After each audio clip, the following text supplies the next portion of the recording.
14 जनवरी को कितने लोग मंत्री विधायक नेता कितने रहेंगे? आप उस दिन देखेंगे, जो भी ज्वाइन करेगा उसके चेहरे आपके सामने आएंगे। द लाइव टीवी, सच सबसे आगे। नमस्कार, द लाइव टीवी देख रहे हैं आप। मैं हूं हर्षिता सिंह। यूपी विधानसभा चुनाव के तारीखों का ऐलान होते ही भाजपा में घमासान शुरू हो चुका है। इस्तीफे के साथ साथ अब बची खुची बीजेपी को यूपी में उनके ही लोगों के द्वारा स्वाहा कर देने की बात भी शुरू हो चुकी है।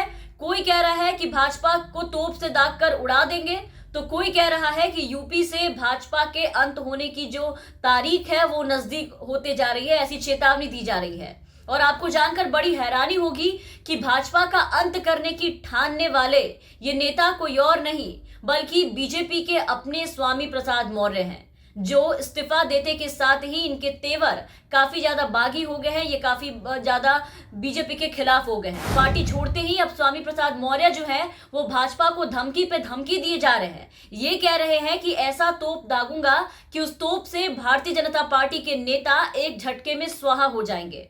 जी हाँ, समाजवादी पार्टी में शामिल होते ही स्वामी प्रसाद मौर्य के तेवर बदल चुके हैं। भाजपा नेताओं को निशाना बनाते हुए उन्होंने कहा है कि जिन नेताओं को घमंड था कि वो बहुत बड़े तोप है, उस तोप को मैं 2022 के चुनाव में ऐसा दागूंगा कि उस तोप से सारे भाजपा के नेता एक झटके में स्वाहा हो जाएंगे। अब स्वामी भाजपा के किन तोप नेताओं को घमंडी बता करके स्वाहा कर देने की बात कर रहे हैं, ये तो अब तक सामने नहीं आई है, क्योंकि स्वामी कुछ करने के पहले ना तो किसी से बोलते हैं और ना ही कुछ बताते हैं। वो सीधा एकाएक एक बड़ा धमाका कर देते हैं, जैसे कल किया। और ये बातें वो खुद भी कह रहे हैं कि अभी तो कुछ भी नहीं हुआ, 2 दिन के बाद यानी 14 जनवरी को जो करूंगा वो दुनिया देखेगी। अब जो होगा 14 जनवरी को वो देखने लायक होगा। स्वामी का अगला कदम क्या होगा वो सबको 2 दिन के अंदर पता चल जाएगा। कब ज्वाइन कर रहे हैं सर समाजवादी पार्टी? और कितने लोग आपके साथ? 14 जनवरी को कितने लोग मंत्री विधायक नेता कितने रहेंगे सर? आप उस दिन देखेंगे, जो भी ज्वाइन करेगा उसके चेहरे आपके सामने आएंगे। जैसा कि मैंने कल भी कहा, 2 दिन तक हम संवाद में रहेंगे। तो 14 जनवरी को पता चलेगा कि स्वामी क्या बड़ा कदम उठाने वाले हैं और कौन कौन 1 दर्जन नेता और विधायक है जिनकी भाजपा छोड़ने की चर्चाएं और तेज हो रही है कि स्वामी के बाद अब वो लोग बीजेपी छोड़ सकते हैं। वैसे आपको बता दें कि अब तक स्वामी के बाद 5 ऐसे विधायक हैं जो उनके समर्थन में भाजपा को छोड़ चुके हैं, इस्तीफा दे चुके हैं। एक दिन में मंत्री से लेकर के 5 विधायकों ने इस्तीफा सौंप दिया बीजेपी को। स्वामी प्रसाद मौर्य के इस्तीफे के बाद भाजपा में इस्तीफों की झड़ी लग गई है। कई विधायकों से लेकर के कई नेताओं ने भाजपा को अलविदा कह दिया। इसके साथ ही भाजपा पर कई आरोप लगाए, भाजपा को कई धमकियां और चेतावनी दी। और जिन लोगों ने भाजपा को छोड़ा है वो सब अब मौर्य की तरह ही इस बार विधानसभा चुनाव में भाजपा के अंत होने की चेतावनी और धमकी देते नजर आ रहे हैं। अभी यूपी में बीजेपी के विधायक ब्रजेश प्रजापति, जो कि इनके काफी बड़े समर्थक माने जाते थे, उन्होंने इस्तीफा दिया है और सोशल मीडिया पर एक पोस्ट किया है इस्तीफा देते के साथ। उन्होंने क्या लिखा है आप देखिए। उन्होंने लिखा है कि स्वामी नहीं संत है, भाजपा का अंत है। इनके पोस्ट को समझिए कि क्या समझाने की कोशिश कर रहे हैं। इनका मतलब है कि स्वामी प्रसाद मौर्य के जाने से अब बीजेपी का यूपी में अंत जो है वो बहुत ही ज्यादा नजदीक है। बीजेपी जल्द ही यूपी की सत्ता से रुखसत होने वाली है, क्योंकि अब मौर्य कुछ ऐसा करने वाले हैं जिससे भाजपा को चुनाव के ठीक पहले एक काफी बड़ा नुकसान होने वाला है। और ये दावा स्वामी प्रसाद मौर्य, उनके समर्थक बार बार कल से लगातार खुद ही किए जा रहे हैं। ब्रजेश की ये पोस्ट काफी ज्यादा वायरल हो रही है। और आपको यह बता दें कि स्वामी के समर्थन में ब्रजेश अकेले इस्तीफा देने वाले विधायक नहीं है।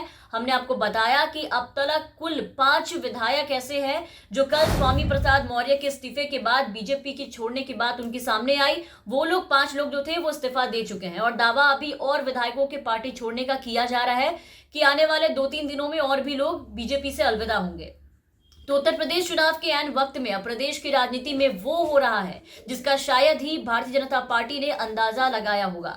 चुनाव के ठीक पहले यूपी भाजपा में बंगाल वाला हाल होता हुआ दिखाई दे रहा है। बीजेपी आलाकमान या योगी सरकार ने निश्चित ही ये नहीं सोचा होगा कि बंगाल की तरह अब यूपी में उनका ये हाल होगा। ये एकाएक लग रहे झटके और सदमे ने पूरी भाजपा को हिलाकर रख दिया। स्वामी प्रसाद मौर्य और कई विधायकों का पार्टी छोड़कर जाना निश्चित रूप से 45% ओबीसी सी आबादी वाले राज्य में बीजेपी के लिए एक बड़ा झटका माना जा रहा है, क्योंकि ये सब चुनाव के ठीक पहले हुआ है। अब भाजपा को इससे डर है कि उनसे पिछड़ा समाज का समर्थन छिन सकता है। कैबिनेट मंत्री स्वामी प्रसाद मौर्य के इस्तीफे के बाद बीजेपी में भगदड़ मच गई है। विधानसभा चुनाव से ठीक पहले पिछड़ों के बड़े नेता स्वामी प्रसाद मौर्य के सपा में शामिल होने के बाद बीजेपी में उनके समर्थक विधायकों के धड़ाधड़ इस्तीफे हो रहे हैं, सब कोई छोड़ते जा रहे हैं। साथ ही मौर्य ने यह संकेत दे दिया है कि और भी अभी बहुत सारे भाजपा से नाराज नेता हैं जो भाजपा के अंदर बैठे हैं, अभी वो सब एक एक करके पार्टी छोड़ने के मूड में है और लाइन में लगे हैं। कयास ये भी लगाया जा रहा है कि स्वामी प्रसाद मौर्य की बेटी संघमित्रा मौर्य, जो कि भाजपा से सांसद हैं, वो भी समाजवादी पार्टी का दामन थाम सकती हैं, वो भी बीजेपी को छोड़ सकती हैं। हालांकि इसमें कितनी सच्चाई है ये तो आने वाले दिनों में पता लगेगा। फिलहाल ये देखना होगा कि अगले 2 दिनों में यूपी की सियासत में और क्या बड़ा फेरबदल, क्या बड़ा उलटफेर देखने को मिलता है। कौन पार्टी छोड़कर जाएगा, कौन पार्टी में आएगा, कौन किसकी जगह लेगा, और भाजपा से नाराज नेताओं और पार्टी छोड़कर जाने वाले विधायकों का सपा में जाना आगामी विधानसभा चुनाव में भाजपा को कितना नुकसान साबित करता है और सपा को इसका कितना फायदा पहुंचाता है। तमाम अपडेट्स और खबरों के लिए आप बने रहे द लाइव टीवी के साथ। चैनल पर नए हैं तो चैनल को सब्सक्राइब करना ना भूलें, साथ ही बेल आइकन जरूर दबाएं ताकि हम आपको हर खबरों से अपडेट रख सके। और अगर आप हमारे ये वीडियो हमारे फेसबुक पेज के जरिए देख रहे होंगे तो हमारे फेसबुक पेज को लाइक और फॉलो जरूर करें। द लाइव टीवी, सच सबसे आगे।